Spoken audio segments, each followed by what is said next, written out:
오늘 우리에게 주시는 하나님의 말씀은 요한복음 17장 12절부터 19절까지 말씀입니다.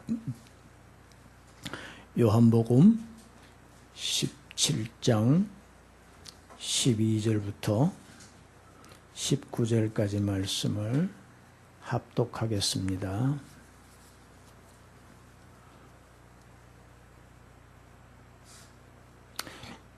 내가 그들과 함께 있을 때 내게 주신 아버지의 이름으로 그들을 보존하고 지켰나이다. 그 중에 하나도 멸망하지 않고 다만 멸망의 자식뿐이오니 이는 성경을 응하게 함이니이다. 지금 내가 아버지께로 가오니 내가 세상에서 이 말을 하옵는 것은 그들로 내 기쁨을 그들 안에 충만히 가지게 하려 함이니이다.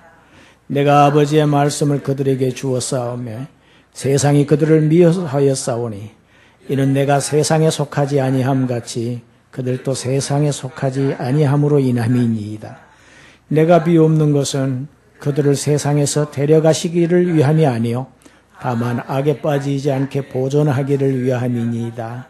내가 세상에 속하지 아니함 같이 그들도 세상에 속하지 아니하였사옵나이다. 그들을 진리로 거룩하게 하옵소서. 아버지의 말씀은 진리이니이다. 아버지께서 나를 세상에 보내신 것 같이 나도 그들을 세상에 보내었고 또 그들을 위하여 내가 나를 거룩하게 하오니 이는 그들도 진리로 거룩함을 얻게 하려 함이니이다. 아멘.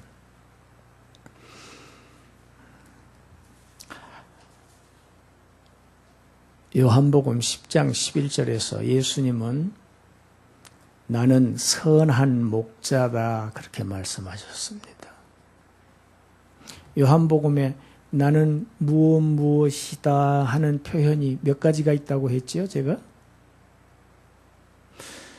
여러분의 그 잊어버리는 은사 때문에 목회자는 하는 설교를 또 하고 합니다. 7번을 예수님은 나는 세상의 빛이다. 나는 선한 목자다. 이런 나는 진리다. 생명이다. 나는 생명의 떡이다. 이렇게 7번을 말씀하세요. 그 중에 하나가 나는 선한 목자라고 하셨습니다. 예수님은 선한 목자입니다. 목자가 있으면 양들이 있지요. 양이 있으니까 목자가 있습니다. 선한 목자이신 예수님은 당신의 아버지께서 자신에게 주신 그 양떼들을 잘 돌보아 주셨습니다. 그게 지상에서 3년 동안의 사역이지요. 그런데 한 사람의 예외가 있었습니다. 누굽니까? 가룟 유다입니다. 오늘 예수님의 말씀이 가룟 유다를 멸망의 자식이라고 표현하고 계십니다. 유다는 양이 아니었습니다. 12명 중에 한 명이었지요. 예수님을 똑같이 따라다녔습니다. 같이 먹고 자고 복음 전하는데 같이 다녔습니다. 그 중에서 유다는 굉장히 중요한 일을 했습니다. 머리가 좋았던 것 같아요. 회계를 보았습니다. 돈괴, 헌금괴 관리를. 요즘 식으로 얘기하면 교회에서 회계집사를 했다는 얘기입니다. 여러분, 회계집사는 보통 믿음 가진 사람 아니면 안 시킵니다. 우리 교회에서도 한 집사님이 회계를 보시는데 믿음이 좋으시니까 지금 그 일을 맡아서 하시는 거예요. 유다는 그런 사람이었습니다. 그런데 예수님은 아버지께서 내게 주신 모든 양들을 내가 다 보존하고 지켰는데 하나도 멸망하지 않았습니다. 그런데 하나 멸망의 자식이 있는데 그는 바로 유다입니다. 여러분, 요한복음 12장 2절에서 예수님 이렇게 말씀하시지요. 우리 요한복음 시편 15장 2절이 아니고 요한복음 15장 2절이에요. 우리 같이 읽어봅니다. 시작. 무릇 내게 붙어 있어 열매를 맺지 아니하는 가지는 아버지께서 그것을 제거해 버리시고 무릇 열매를 맺는 가지는 더 열매를 맺게 하려 하여 그것을 깨끗하게 하시느니라. 아멘. 제가 양재동 꽃시장까지 가서 굉장히 기쁜 마음으로 이쪽 두 나무를 사왔습니다. 이 수국이 참 정이 가는 꽃이에요. 그렇게 화려하지는 않지만, 그리고 참 좋은 게 오래 피잖아요. 그래서 사왔습니다. 그런데 한 주일 여러분하고 같이 잘 봤지요. 그런데 그 다음부터요, 이상한 현상이 생기는 거예요. 자꾸 꽃이 시드는 거예요. 이렇게 빨리 시들 리가 없는데. 이상하다.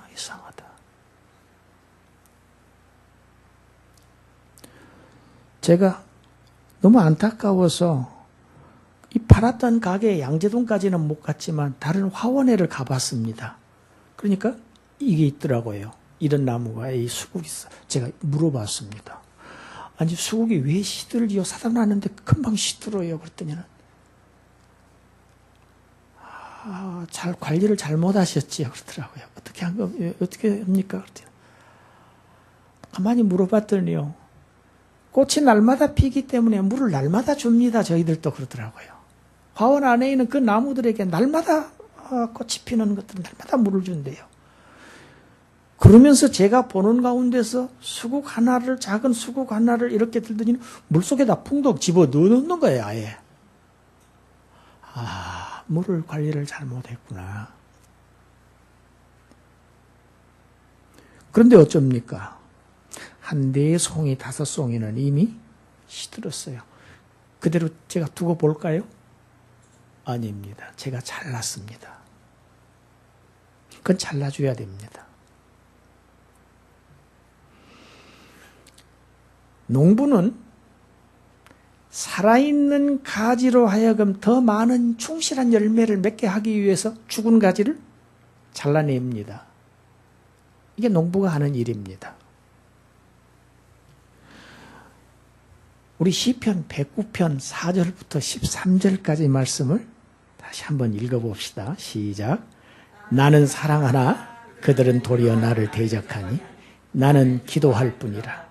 그들이 악으로 나의 선을 갚으며 미워함으로 나의 사랑을 갚았사오니 악인이 그들을 다스리게 하시며 사탄이 그의 오른쪽에 서게 하소서.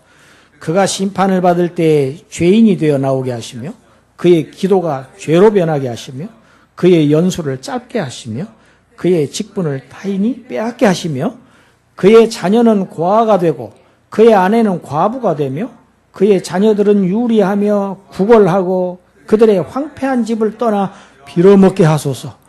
고리대금 하는 자가 그의 소유를 다 빼앗게 하시며 그가 수고하는 것을 낯선 사람이 탈취하게 하시며 그에게 인애를 베풀 자가 없게 하시며 그의 고아에게 은혜를 베풀 자도 없게 하시며 그의 자손이 끊어지게 하시며 후대에 그들의 이름이 지워지게 하소서.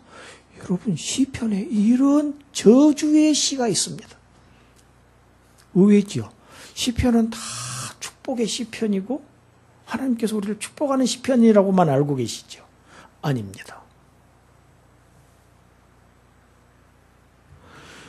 그의 오른편에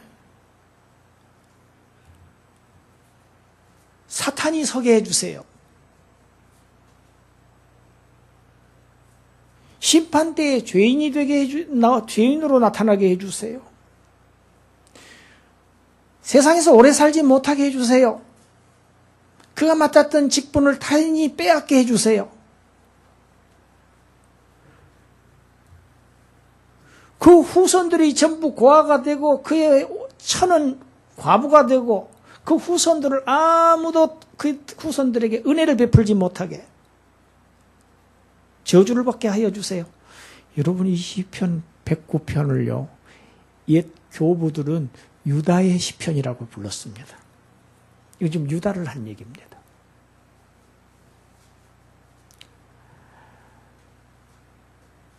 유다가 예수님을 배반하고 스스로 떠나갔지요. 유다가 나간 밤이 그때가 밤이었다고 성경이 기록하고 있습니다. 어두움으로 나갔습니다. 빛이신 예수님을 떠나서 어두움 속으로 들어가 버린 자가 유다입니다. 그는 시편 예언 말씀을 이루기 위해서, 여러분 성경의 모든 역사는, 지금 이 지구상에 일어나고 있는 모든 역사는 다 하나님의 뜻이 이루어지는 한 부분 파편들입니다.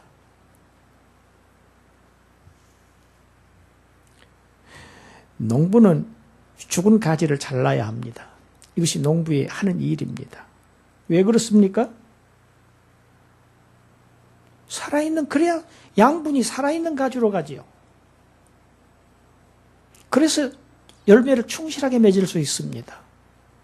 그대로 놔두면 그가 양분을 다 빨아먹습니다. 여러분, 유다는 영원한 생명보다는 돈을 택한 사람입니다. 은 30에 생명의 구주, 자기의 선생을 팔아먹은 사람이에요. 자기 스스로 잘려나간 사람입니다. 자기 스스로 영생보다는 멸망을 택한 사람입니다. 그러니까 성경을 응하게 하게 했었다. 유다가 멸망한 것은 하나님의 예정 속에 포함되어 있다고 해서 유다의 책임이 없는 것이 아니라는 것입니다. 그래서 예수님이 그렇게 말씀하시죠. 복음서에서. 나는 정해진 대로 가거니와, 나는 정해진 대로 가. 왜? 십자가를 지기 위해서 오셨기 때문에 나는 가게 돼 있어. 그러나 나를 팔아서 그들에게 넘긴 유다는 차라리 태어나지 아니하였으면 좋을 뻔하였도다. 세상에 안 나온 것만 못해. 왜? 지옥 갈 멸망의 자식이기 때문에, 되었기 때문에. 유다의 책임이 없지 않습니다. 어떤 이상한 사람들은 예수님을 유다가 팔아먹었기 때문에 우리가 구원받았지, 예수님이 십자가를 지셨고 예수님이 십자가를 지셔서 우리가 구원을 받았으니까 유다는 우리의 구원에 기여한 사람이 아니냐. 여러분, 이걸 유다복음이라고 합니다. 이단 복음서입니다. 그렇지 않습니다. 하나님의 백성들을 이스라엘에서 구원해 내셨지요. 그런데 구원해 내신 가정에서 홍해바다 앞에 도착했을 때 하나님이 누구를 또 사용하십니까? 애굽의 왕 바로를 사용하십니다. 그를 추격하지요. 추격합니다. 앞뒤가 다 막혔습니다. 뒤에는 바로의 군대, 앞에는 홍해바다, 좌우에는 높은 산맥, 사면 초가예요. 거기에서 어찌할 바를 몰랐습니다. 거기에서 하나님은 자신의 영광을 드러내셨습니다. 홍해바다에, 바닷속에 길을 내시고 통과하게 하시고, 그들이 바닷속을 통과한 것을 보았던 바로와 그의 병사들은 바로 뒤따라서 왔지만 그들이 통과할 때는 바닷물이 그들을 덮어버렸습니다. 그는 하나님의 쓰이심을 받았지만 진노의 그릇으로 쓰임을 받았습니다. 로마서 8장에 진노의 그릇이라는 용어가 나옵니다. 그릇으로 쓰고 깨버리시는 겁니다.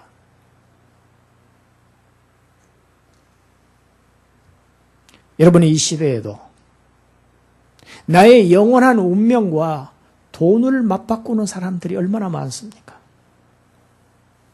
교회 나오세요. 그러면 돈 벌어야 됩니다. 저 그렇게 한가하지 않습니다. 주일날 1시간만 오세요.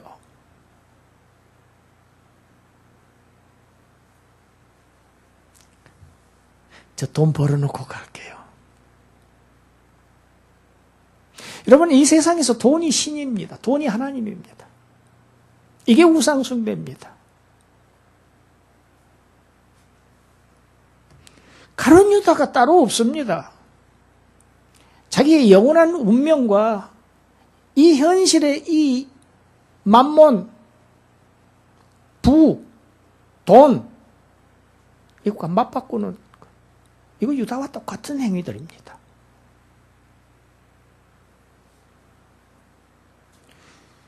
죽은 가지를 잘라서 살아있는 가지, 생명이 있는 11 제자들로 하여금 더 풍성한 열매를 이 땅에 복음의 씨앗을 넓게 세계 만방에 펼치게 하시려고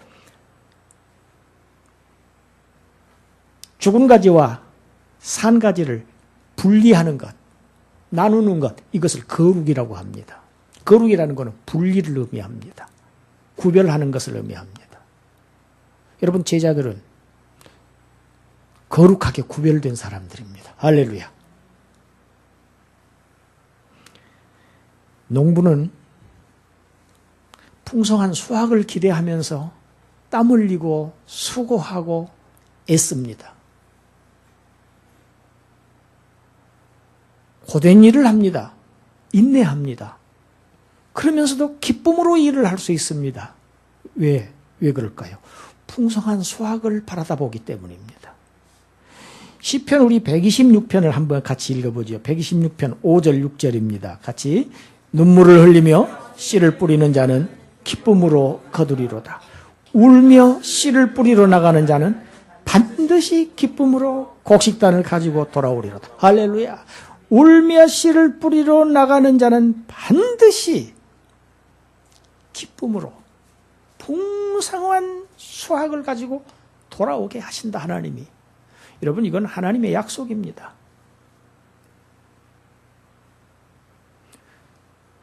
농부의 수고가 없으면, 농부에 흘리는 땀이 없으면 풍성한 수확이 없습니다. 수확이 없으면 기쁨이 없습니다. 신자들의 삶 속에서 왜 기쁨이 없는가? 수확이 없기 때문입니다. 열매가 없기 때문입니다. 왜 기쁨이 없습니까? 땀을 흘리지 않기 때문입니다. 여러분, 무슨 일을 하면서요, 탁 일을 하는데 땀이 탁 났어요. 그 다음에 샤워를 하고 방 안에 앉아서 선풍기를 한번 틀어보세요. 얼마나 기분이 좋은지 알 수 없습니다. 땀을 흘려야 기분이 좋습니다. 쾌감을 느낍니다. 그런데 그 땀이 엄청난 수확을 마련할 수 있다는 그 기대를 가지고, 확신을 가지고 흘리는 땀은 정말 귀한 땀입니다. 유익한 땀입니다. 가치 있는 땀입니다. 가치 있는 수고입니다. 지금 요한복음에서 예수님이 자꾸 오늘 본문에도 세상이라는 용어를 여러 번 사용하시죠. 세상이라고. 14절에 어떻게 기록되어 있습니까? 내가 아버지의 말씀을 그들에게 주었기 때문에 세상이 그들을 미워합니다. 제자들을 미워합니다. 세상이. 여러분, 성경에 세상이라는 단어가 상당히 다양하게 사용됩니다. 세상을, 이 지구를 보고도 세상이라는 표현을 합니다. 이 우주를 보고도 세상이라고 한 데가 있어요. 그런가 하면 이 세상, 아담 이후의 모든 사람들, 전 인류를 또 세상으로 표현하기도 합니다. 그런데 지금 요한복음 16장, 14장 이후부터의 세상은 의미가 좀 다릅니다.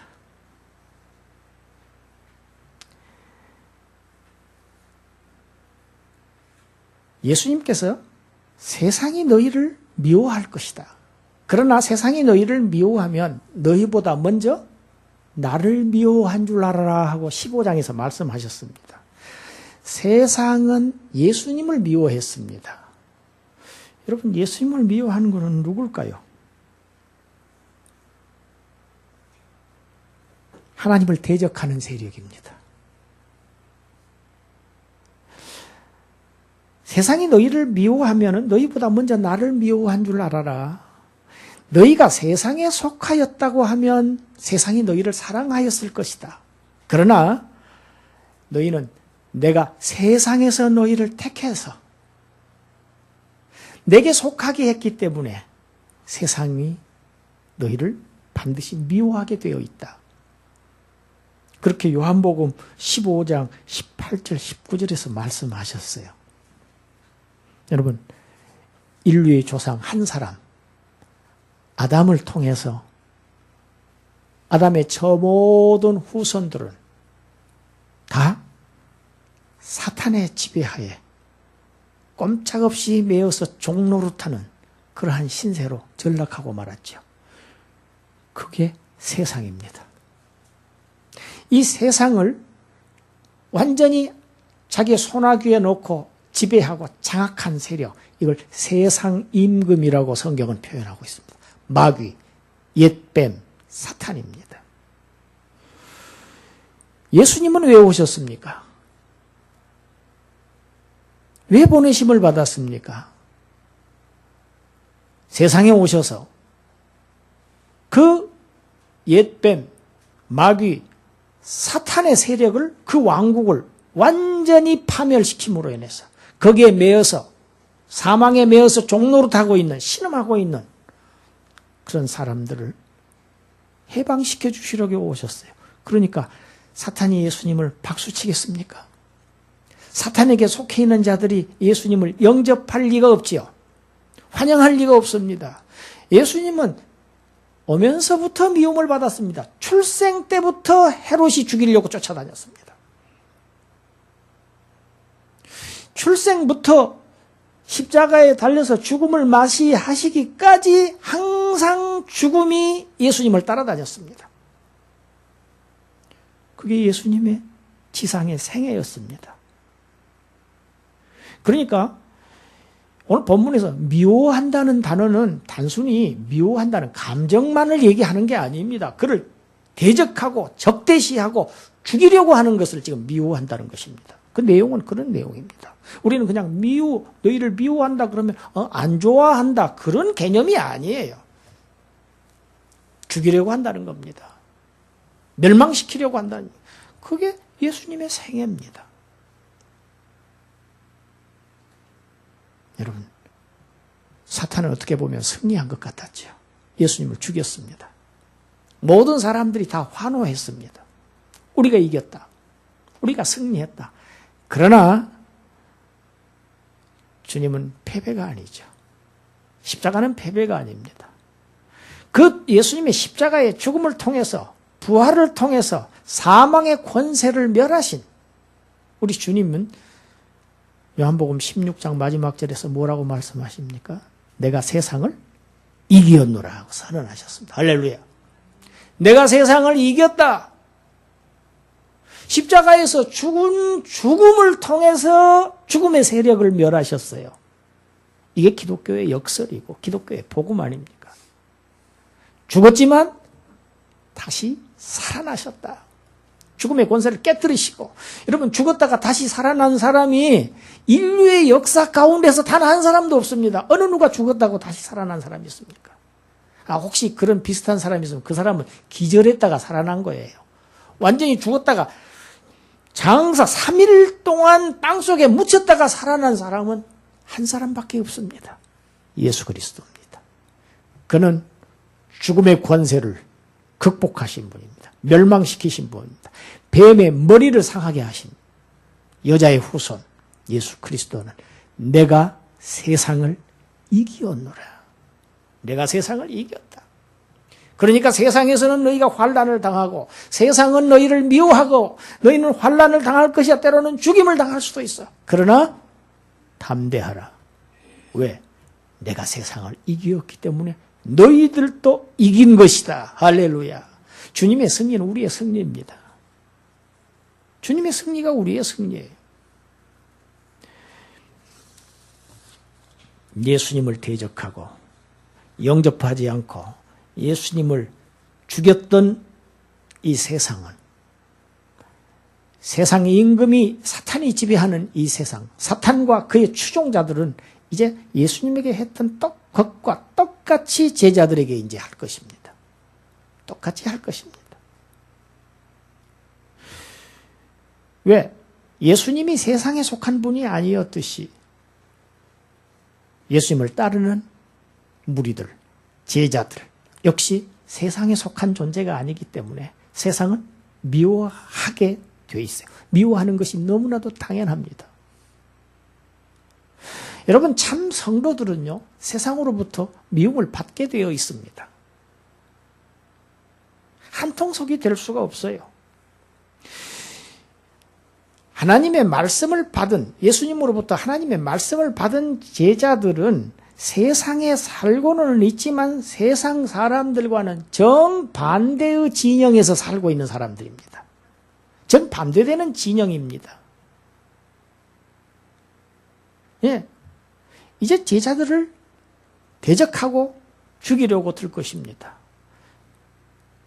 그래서 지금 주님이 기도하십니다. 그러면 여러분, 주님은 어떻게 기도하셔야 될까요? 우리 생각 같으면 아버지여 그러하오니 이 제자들을 하늘나라로 데려가 주시옵소서. 그렇게 기도하고 계십니까? 그렇게 기도하고 계시지를 않습니다. 세상에서 데려가셔서 이 세상의 위험과 이 적대시하는 것, 이 반대들로부터 끌어내 주시옵소서. 그런 기도를 하시지 않습니다. 오히려 세상에 남아있는 저들이 같이 합시다. 악에 빠지지 않게 보존하여 주시옵소서. 보호하여 여러분, 이 악은 사탄입니다. 사탄에게 지지 않도록, 사탄에게 패배하지 않도록, 내가 이겼으니 나의 승리를 기반으로 해서 저들도 확실한 승리를 쟁취할 수 있도록 저희들을 보호해 주시옵소서, 도와주시옵소서, 이렇게 기도하시지, 그들을 이 위험에서 피하게 해서 안전하게 하늘나라로 끌어가 올려주시옵소서, 이렇게 기도하시지를 않고 계신다는 사실입니다. 예수님은 곧 떠나시겠지만 제자들은 남아있어야 합니다. 그렇죠? 남아있어야 합니다. 바벨론에 다니엘이 남아있었습니다. 다니엘 아시죠? 적국에 있었습니다. 하나님을 대적하는 이 세상에 제자들은 남아있어야 합니다. 하나님을 대적하는 이 세상에 오늘날 그리스도인들, 저와 여러분들은 남아있어야 합니다. 제자들은 왜 남아있어야 했습니까? 예수 그리스도의 십자가를, 예수 그리스도의 부활을 증거해야 할 사명이 있기 때문입니다. 오늘 저희들은 왜 이 세상에 남아있어야 합니까? 똑같은 사명이 저희들에게 주어졌기 때문입니다. 그리스도인들은 세상으로부터 분리되어서 저 높은 깊은 산속으로 수도원으로 들어가서 숨어서는 안 됩니다. 현실을 도피해서는 안 됩니다. 현실을 피해서는 안 됩니다. 오히려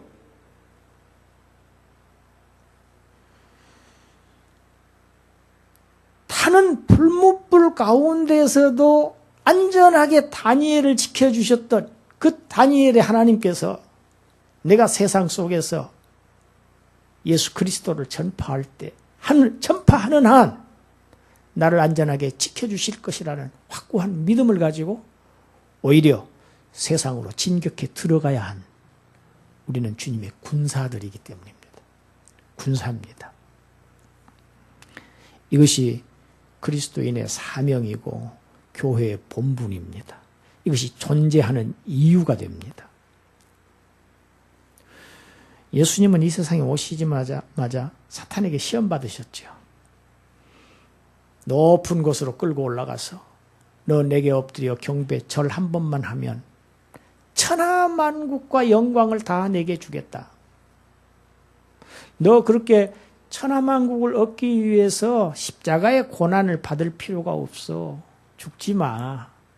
내게 경배하면 내가 다 이루어 줄 거야. 유혹했습니다. 그러나 예수님은 이 사탄을 경배하는 사탄에게 속한 자가 아니듯이 오늘날 중생한 하나님의 백성들도 사탄이 지배하고 있는 이 세상과 완전히 분리되어 있습니다. 구별된 하나님 나라의 백성들입니다. 천상적인 존재들입니다. 우리의 시민권이 하늘에 있습니다. 지금 잠시 여기서 지금 순례객으로 나그네로 머물고 있는 것일 뿐이지 우리의 본국이 여기가 아니에요. 우리의 신분이 이 세상 사람이 아닙니다. 우리의 신분은 하늘 사람들입니다.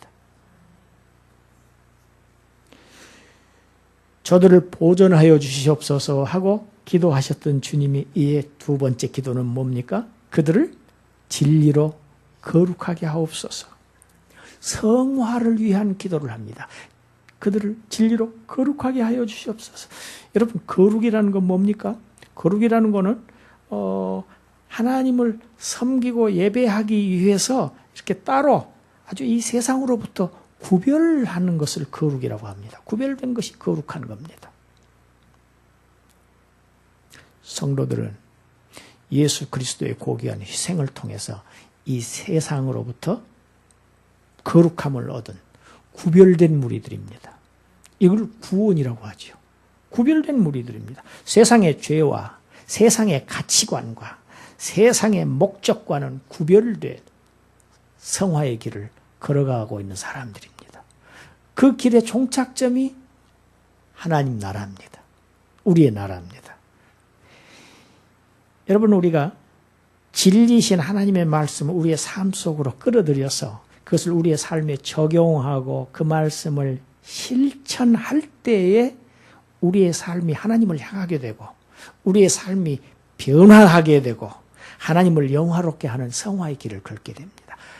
성화의 길을 걸을 수 있는 성화의 방편은 진리의 말씀입니다. 진리의 말씀으로 저들을 거룩하게 하시옵소서. 주님이 기도하셨습니다. 19절에 주님 뭐라고 하십니까? 우리 19절 다시 한번 읽어볼까요? 본문 19절 한번 읽어봅시다. 18절 9절 같이 시작. 아버지께서 나를 세상에 보내신 것 같이 나도 그들을 세상에 보내었고 또 그들을 위하여 내가 나를 거룩하게 하오니 이는 그들도 진리로 거룩함을 얻게 하려 함이니. 하나님 아버지께서 아들 그리스도를 세상에 보내신 것, 아버지의 뜻을 이루려고 보내신 것 같이 나도 이제 나의 제자들을 사명을 주어서 십자가와 부활을 전하게 하기 위해서 저들을 세상에 내보냅니다. 세상에 남겨둡니다. 그리고 19절에 뭐요? 내가 그들을 위하여 내가 나를 거룩하게 하오니. 조금 이상하지요. 예수님께서 그들을 위해서 내가 나를 거룩하게 합니다. 예수님 자신이 거룩하지 않다는 얘기일까요? 그렇지 않습니다. 특이한 문구입니다. 여러분, 이 말씀은 예수님은 자신을 십자가에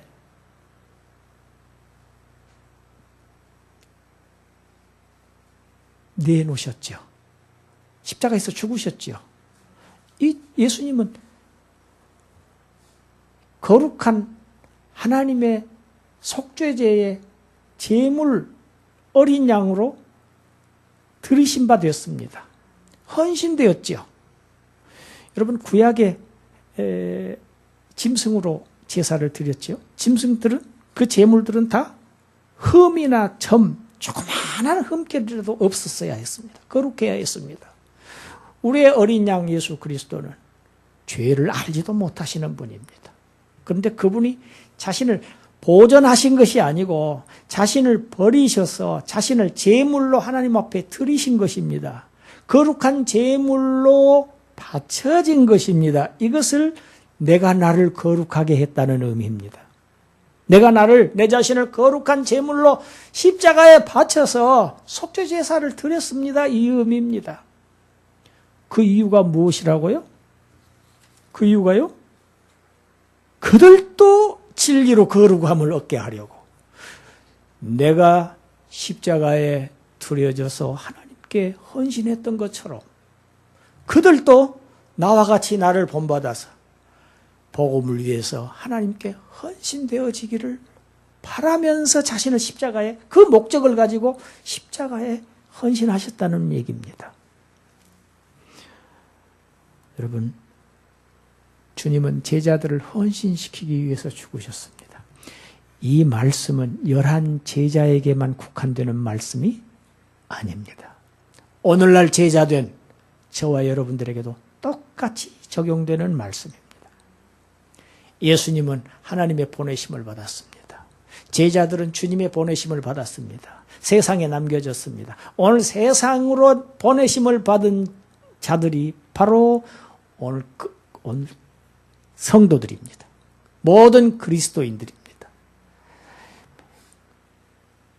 그리스도인들, 십자가를 전해라. 예수의 죽음을 전해라.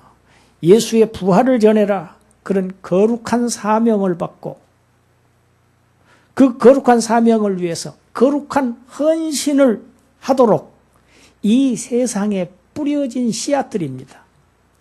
뿌려진 디스포라들입니다. 디아스포라들입니다. 여러분, 디아스포라라고 하는 단어는 씨가 뿌려졌다는 의미입니다.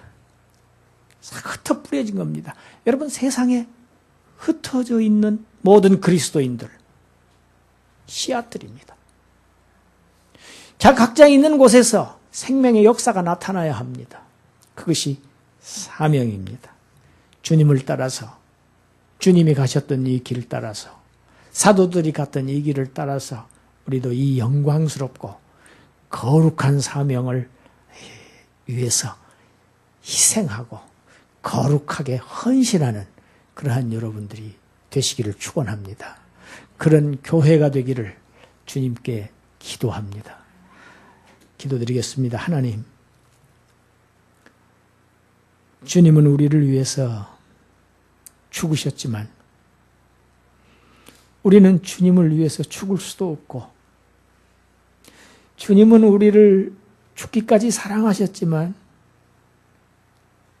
우리는 주님을 사랑하지도 못하는 그러한 연약한 주님의 종들입니다.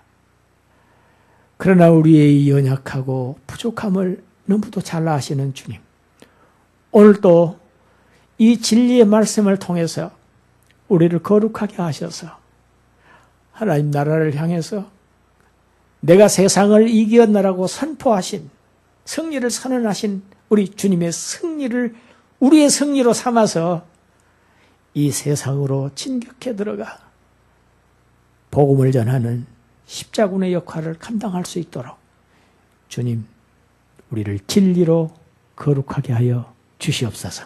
예수님 이름으로 기도드리옵나이다. 아멘.